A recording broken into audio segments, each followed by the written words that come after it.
बच्चों आज हम आपको करवाएंगे मैकेनिज्म ऑफ डबल फर्टिलाइजेशन। ठीक है भाई।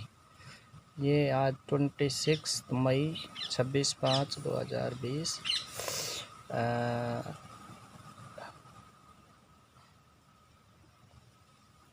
चैप्टर नंबर हमारा चल ही रहा है, सेकंड है ना बच्चों। मैकेनिज्म ऑफ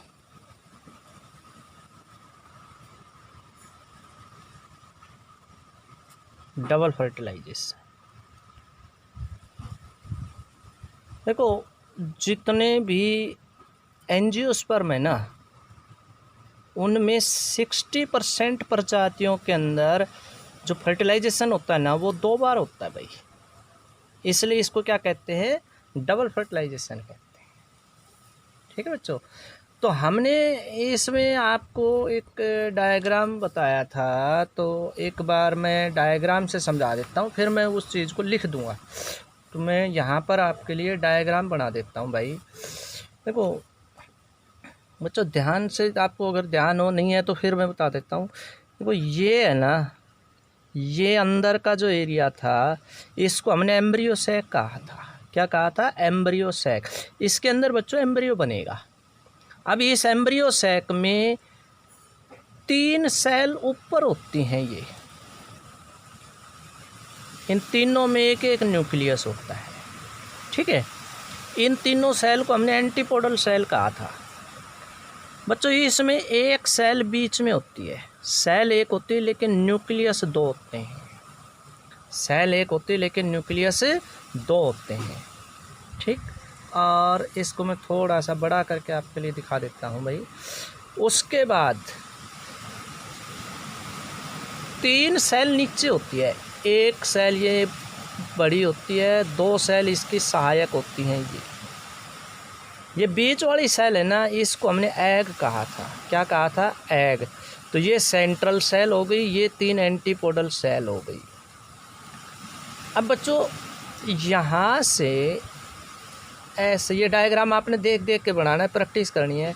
ऐसे एक ये इस तरह से स्ट्रक्चर बनानी है आपने। ऐसे जो ऊपर से ओपन होगी, यहाँ से ओपन होगी, इसके अंदर बच्चों न्यूट्रिशन भरा होता है। इसके अंदर जो भी मटेरियल भरा होता है, वो एम्ब्रियो जो डेवलप होगा ना, उस एम्ब्रियो के लिए वो न्यूट्रिशन का भी काम करेगा। इस पार्ट को न्यूसिलस कहा था हमने। क्या कहा था? न्यूसिलस। तो अब ऊपर से यहाँ से 2 वो अराइज होते हैं जिनको हम कहते हैं कोटिलीडन्स। इंटेगुमेंट। क्या कहेंगे? इंटेगुमेंट। तो बच्चों यहाँ से इंटेगुमेंट अराइज होता है और इसको ऐसे करना है आपने, ऐसे। ठीक है, आप मेरे साथ साथ बनाते रहेंगे। ये है आपका। उसके बाद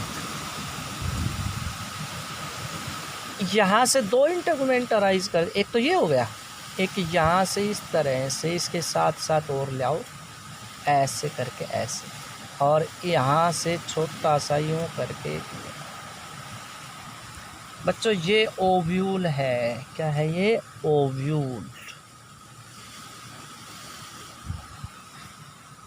जिसको फीमेल गैमेटोफाइट भी कहते हैं। अब देखो इसके नंबरिंग वो लिखते हैं। ये इंटेगुमेंट हो गया, 1 और 1 2, ये वाला और ये वाला, ये क्या कहलाते हैं? इंटेगुमेंट।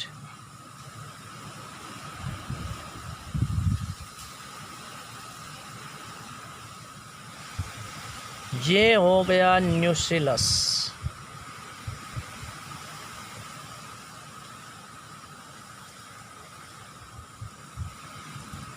ये वाला हो गया एम्ब्रियो सैक।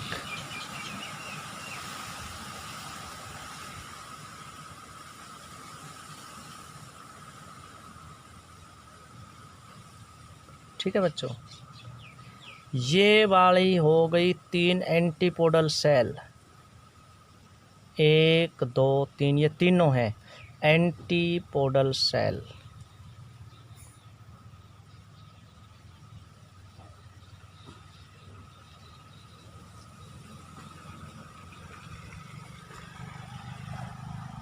ठीक है भाई। अच्छा, ये हो गया एग बीच में, ये वाली सेल है ना, ये हो गई एग। और ये जो दो सेल है ना, ये एक ये और एक ये, मैं बड़ा करके दिखा देता हूँ आपको थोड़ा सा।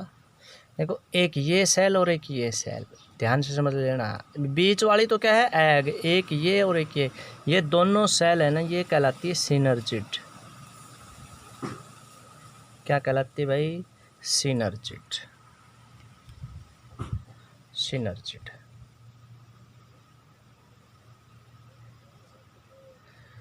अब बच्चों इसमें फर्टिलाइजेशन होना है, यहाँ पर क्या होना है एक्चुअल में, जैसे पोलन ग्रेन आएगा, पोलन ग्रेन में से एक न्यूक्लियस तो इस सेंटर वाली सेल से फ्यूज होगा। सेंटर वाली सेल में दो न्यूक्लियस, इनको पोलर न्यूक्लियाई कहते हैं, और एक होगा इस एग से। तो एक बार फर्टिलाइजेशन तो इसके साथ होगा, जो पोलन ग्रेन के अंदर न्यूक्लियस है वो उसका, और एक इसका, ठीक है। तो अब ये जो है ना, ये ओव्यूल ये उस ओवरी के अंदर बंद है, ये बच्चों ऐसे बंद है, ऐसे, और ऊपर से ये ऐसे है, और ये ऊपर है स्टिग्मा। क्या है ये, स्टिग्मा। तो ये आपकी है स्टिग्मा, ये है स्टाइल, और ये जो पूरा हिस्सा, ये जो ये हो गई ओवरी। क्या हो गई भाई, ओवरी।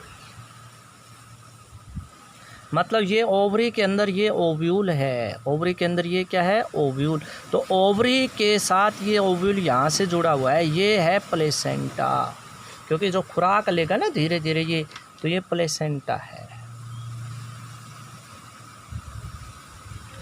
अब बच्चों ये जो ओव्यूल है ना, ये बीज बनेगा। ओव्यूल क्या बनेगा, बीज।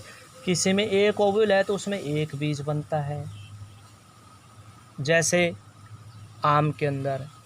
जिसमें ज़्यादा ओव्यूल है उसमें ज़्यादा बीज बनते हैं, जैसे सरसों में। जिसमें बहुत ज़्यादा ओव्यूल होते हैं उसमें ज़्यादा बीज बनते हैं, जैसे पपीता के अंदर। तो ये ओव्यूल है ना, ये क्या है, बीज बनेगा। और ये जो ओवरी है ना, ये पूरी ये फ्रूट बन जाएगी। क्या बन जाएगी, फ्रूट। तो पकी हुई ओवरी फ्रूट, फ्रूट के अंदर ये सीड, मतलब ये ओव्यूल है, ये सीड है, और सीड के अंदर एम्ब्रियो बनेगा, क्योंकि जर्मिनेट तो सीड में होना है ना, तो ये एम्ब्रियो बनेगा। अब बच्चों यहाँ पोलन ग्रेन है, क्या है, पोलन ग्रेन। एक पोलन ग्रेन में हमने बताया था दो सेल होती हैं, एक जर्म सेल और एक वेजिटेटिव सेल। इस पोलन ग्रेन से एक ट्यूब निकलती है। क्या निकलती है, ट्यूब निकलती है। इसको पोलन ट्यूब कहा था हमने, इसको क्या कह देते हैं, पोलन ट्यूब। अब बच्चों ये जो ट्यूब है ना, ये धीरे धीरे यहाँ से चलती हुई और यहाँ से एंटर करती है, ये स्टाइल के अंदर चल रही है, और यहाँ से ये ट्यूब क्या कर जाती है, एंटर कर जाती है। बच्चों सिनर्जिड का काम है इस ट्यूब को रिसीव करना। ये सिनर्जिड है ना, इनका फंक्शन क्या है, इस ट्यूब को रिसीव करना। अब इसमें से दो न्यूक्लियस आते हैं, क्या आते हैं, दो न्यूक्लियस आते हैं ये, और धीरे धीरे ये दो न्यूक्लियस यहाँ पर आ जाते हैं। पहला जो न्यूक्लियस है वो वेजिटेटिव न्यूक्लियस है, वो न्यूक्लियस इसके साथ फ्यूज होता है। दूसरा जो न्यूक्लियस है वो जर्म न्यूक्लियस है, वो इसके साथ फ्यूज होता है। तो पहला जब फ्यूज होता है सेंट्रल सेल के साथ, तो वो कहलाता है फर्स्ट फर्टिलाइजेशन। दूसरा जो जर्म न्यूक्लियस होता है एग के साथ फ्यूज होता है, इसको कहते हैं सेकंड फर्टिलाइजेशन। तो बच्चों इस तरह से डबल फर्टिलाइजेशन होता है, ठीक है। तो ये मैंने आपको बताया है डायग्राम से। अब इसको थोड़ा सा मैं छोटा करके और आपको लिख करके समझा देता हूँ। एक बार फिर बता देता हूँ मैं थोड़ा सा बड़ा करके। ये पोलन ग्रेन है, पोलन ग्रेन जर्मिनेट हो रहा है, इसमें से पोलन ट्यूब पहले ही निकलनी शुरू हो गई थी। जब ये पोलिनेशन, जब ये स्टिग्मा पर आया ना ये, तो उससे पहले ही इसमें पोलन ट्यूब निकलनी शुरू हो गई थी। वो ट्यूब अभी स्टिग्मा पर आकर और लंबी हो जाती है, और इसमें से धीरे धीरे इस एम्ब्रियो सैक में पहुँच जाती है। और एक न्यूक्लियस इस सेंट्रल सेल के साथ और एक इस एग के साथ फ्यूज होता है। तो पहली बार होता है उसको फर्स्ट फर्टिलाइजेशन, दूसरा न्यूक्लियस इसके साथ फ्यूज होता है, इसको सेकंड फर्टिलाइजेशन। ठीक है, अब मैं इसको लिख रहा हूँ, mechanism of double fertilization. After pollination, pollen grain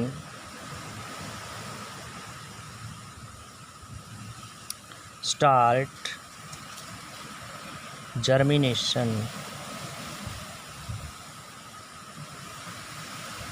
a pollen tube, क्या निकलती है इसमें से? पोलन ट्यूब निकलती है। A pollen tube arise from pollen grain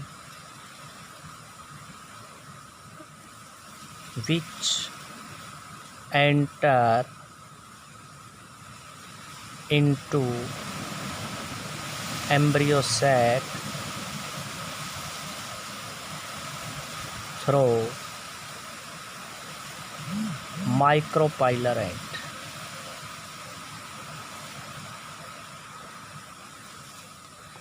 ये माइक्रोपाइलर एंड क्या है भाई? देखो ये है ना ओव्यूल, ये जो हैंड है ना, ये सीधे एंटर नहीं करी इसने, यहाँ से भी एंटर कर जाती है कई बार। ये जो एंड है ना, ये चलाजल एंड है। ये ओव्यूल का ये हिस्सा क्या है? Chalazal end. तो ये मैं लिख देता हूँ चलाजल एंड। और ये जो एंड है ना, ये है माइक्रोपाइलर एंड। माइक्रोपाइलर एंड, क्योंकि इस ओव्यूल के दो सिरे हो गए, कि ये सिरा है कि ये सिरा। तो ये ओव्यूल का ये जो सिरा है ना, ये चलाजल एंड है, ये क्या है? माइक्रोपाइलर। तो यहाँ से एंटर करती है ये, तो माइक्रोपाइलर एंड। अब इसमें से क्या होता है? दो न्यूक्लियस चलते हैं, 2 nucleus run through pollen tube. The first germ nucleus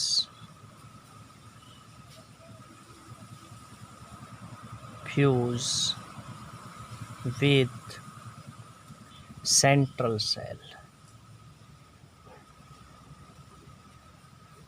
अब सेंट्रल सेल ये है भाई, इस सेंट्रल सेल के साथ एक न्यूक्लियस फ्यूज होता है। देखो ये है सेंट्रल सेल, इसके साथ एक न्यूक्लियस फ्यूज होता है और इसको फर्स्ट फर्टिलाइजेशन कहते हैं। तो इसमें एक न्यूक्लियस इसका और 2 न्यूक्लियस इसके, तीनों फ्यूज होते हैं। इसको ट्रिपल फ्यूजन भी कहते हैं। क्या कहते हैं? ट्रिपल फ्यूजन भी कहते हैं। तो इसमें मैं लिख रहा हूँ आपका क्या है भाई? Central cells. So it is first fertilisation.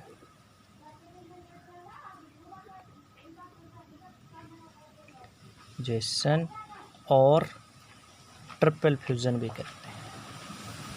Triple fusion क्यों? क्योंकि 3 न्यूक्लियस फ्यूज होते हैं। कुछ समय के बाद दूसरा न्यूक्लियस इस एग से फ्यूज होगा। After some time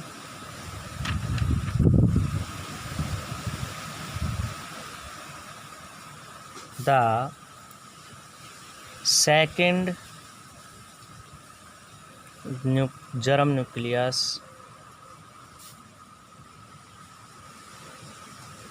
fuse with किससे भाई? एग से फ्यूज होता है। इसको सिंगेमी भी कहते हैं। ये दूसरा फर्टिलाइजेशन होता है ना, इसको सिंगेमी, क्योंकि एक्चुअल में ये फीमेल गैमेट ये है egg. This fusion of male and female gametes nuclei is also known as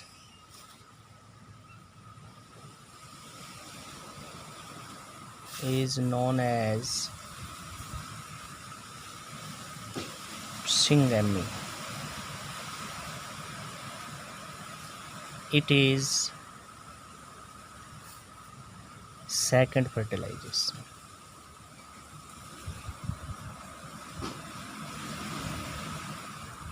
actual में ट्रू फर्टिलाइजेशन यही होता है,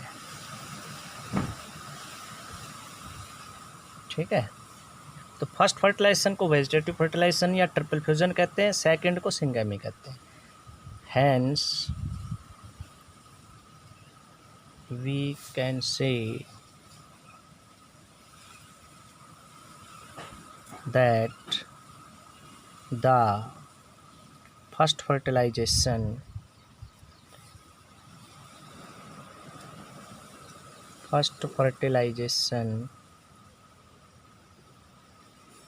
is vegetative,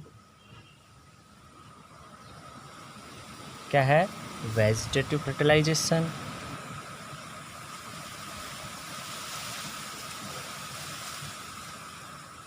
and second is true fertilization. True fertilization.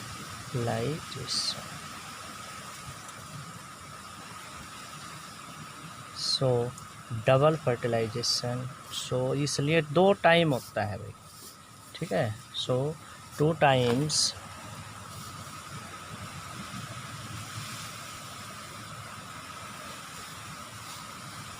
fertilization occur,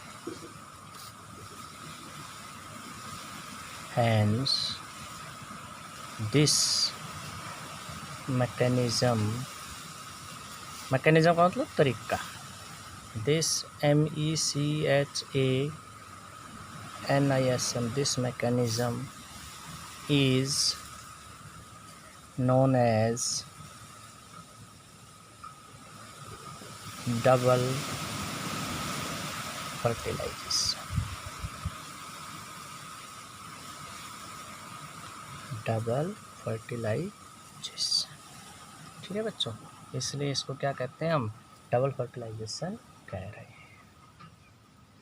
तो अबाउट किसमें, in about 60% angiosperm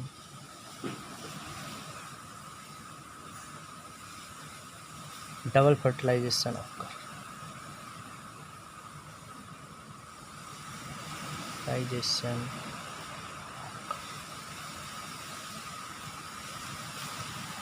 after fertilization, जैसे fertilization हो जाता है ना, फूल मुरझाता है। आफ्टर फर्टिलाइजेशन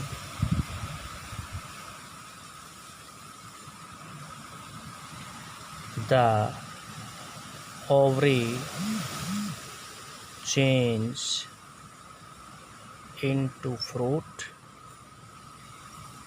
and ovule, और ओव्यूल किस में चेंज हो जाता है, and ovule change into seed, ठीक है भाई। तो ये था। अब अगले लेक्चर में हम आपको बताएंगे कि ये जो ओव्यूल है ना, ओव्यूल, इसके स्ट्रक्चर तो हमने बता दी, ओव्यूल बना कैसे, ओव्यूल की डेवलपमेंट कैसे हुई वो बताएंगे। ये तो हमने आपको बता दिया भाई, ओव्यूल बनने के बाद फर्टिलाइजेशन हुआ, लेकिन ये ओव्यूल बना भी तो होगा ना, वो कैसे बनेगा वो हम बताएंगे अगले कोर्स में।